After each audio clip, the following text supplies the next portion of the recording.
দেখুন গাইস, একটি পাখির বাসা থেকে আমরা 3টি ছানা পেয়েছি। গাছটি জ্বরের কবলে পড়ে ভেঙে গেছে এবং বাসাটি আমরা কুড়ে পেয়েছি। তার মধ্যে 3টি ছানা ছিল। এখন আমরা এই 3টি ছানাকে পুনর্বাসনের ব্যবস্থা করব। পুনরায় একটি গাছে এগুলো দিয়ে আসব।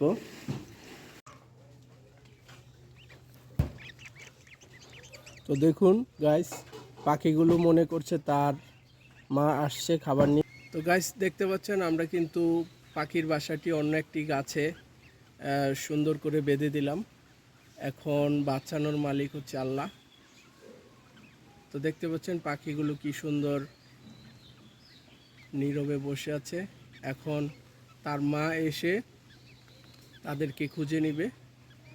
আমরা আমাদের কাজটুকু করেছি, বাকিটা আল্লাহর ইচ্ছা। আল্লাহ যদি তাদের হায়াত রাখে তারা বেঁচে যাবে।